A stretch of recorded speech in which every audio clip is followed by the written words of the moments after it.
নমস্কাৰ আসলতে আমাৰ স্কুলখন এটা পিছপৰা অঞ্চলত অৱস্থিত আৰু আমাৰ স্কুলত যি সকল ল'ৰা ছোৱালী পঢ়িবলৈ আহে বহুতখিনিয়ে বাগানীয়া এৰিয়াৰ আৰু বহুত পিছপৰা গাঁৱৰ ল'ৰা ছোৱালী ইয়াত পঢ়ে গতিকে সিহঁতৰ মাজত এনেকুৱা বহুত ষ্টুডেণ্ট আছে যিখিনি ল'ৰা ছোৱালীয়ে বহুত সমস্যাত ভুগি থাকে তেওঁলোকে আগবাঢ়ি আহিবলৈ সংকোচ কৰে ভয় কৰে কিবা এটা কথা ক'বলৈ বা কিবা এটা বস্তু শিকিবলৈ সিহঁতে কুছ খাই থাকে মানে ওলাই আহিবলৈ সিহঁতে সংকোচ কৰে ফটককৈ ওলাই নাহে এজন দুজন নহয় তেনেকুৱা আমি বহুত ষ্টুডেণ্ট পাইছিলোঁ গতিকে মই কি কৰিছিলোঁ সেই ল'ৰা ছোৱালীখিনিক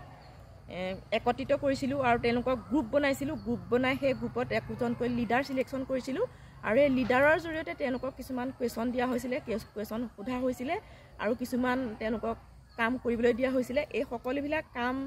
তেওঁলোকৰ লিডাৰৰ জৰিয়তে কৰোৱা হৈছিলে আৰু তেওঁলোকে কৰিছিলে আৰু এইখিনি কৰাৰ পিছত দেখা গৈছিলে যে তেওঁলোকৰ সেই ভয় সেই সংকোচ বহুত দূৰ আঁতৰি গৈছে তেওঁলোক আগবাঢ়ি আহিছে তেওঁলোকে কিবা এটা কৰিবলৈ সক্ষম হৈছে তেওঁলোকে কিবা এটা কৈছে এনেধৰণে আমি কি কৰিছিলোঁ